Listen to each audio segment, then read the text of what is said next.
ogambe nti ate oba ki nze onyiizizza kuba bye bintu nabikugamba honestly in all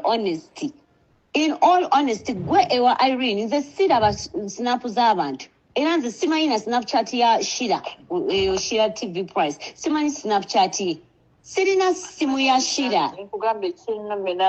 bimukalidde ku mumwa oyo yenna yasaze omugambe wa Zari asobole okubeera ng'akyankananya ne Shakib nga waalina omukyala omulala Sheira mwana watto bimukalidde ku mumwa Zari y'omu ku bakyala abateerya ntama mwana watto avuddeyo ye n'akyogera lunywe actually abaleeta olugambo naye tomugamba mu nze yakugambye naye tomugamba mu Zari si bw'atyo bw'ali obeera oleesa olugambo luleete ng'olwekakasa ng'oli lwedde okubeera ng'oyimirira ku kigambo kyo naye gwe okuleeta olugambo naye tomugamba mu nze yagambye naye munnange tomugamba mu nze yagambye Zari avuddemu omwasi yenna yakoloza olugambo ate mulowooza tebimukalidde ku matama bimukalidde ku mumwa akatambika nkakuba okuva gye katandikira paka gye kagwera osobole okuwulira episodes z'olutalo lwa Zari wamu ne Shakib nga bwe bikyagenda mu maaso sofa embeera tennadda bulungi mu nteeko kankusaba subscribing onyigende ku notification bell tojja kwera ngo missing updates naddala nga zino simanyi snapchat ya Shira sirina simu ye gwe wankubira screenshot gwe kennyini wankubira screenshot n'ogindeetera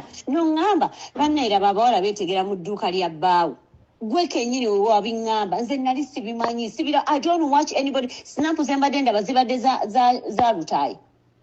ne za Karimu ne Regan ne Kyeyune kwenkoma gwe wabindeetera n'oŋŋamba laba Shira yeetegera mu dduuka lya bbaawo laba bw'atudde gwe wakiŋŋamba nange in my response ne ŋŋamba naye abawala beetega naye ddala ddala ogenze mu dduuka lya munno otudde akagoye kagize bwe kati no sitama it was a conversation between me and you no sitama ate nze bye nakuddamu jjukira gwe waleeta olugambo mukazi wati gye nali gwe wandeetera olugambo I don't know people's snaps and you know me being on social media abantu balooza buli kimu mba nkiraba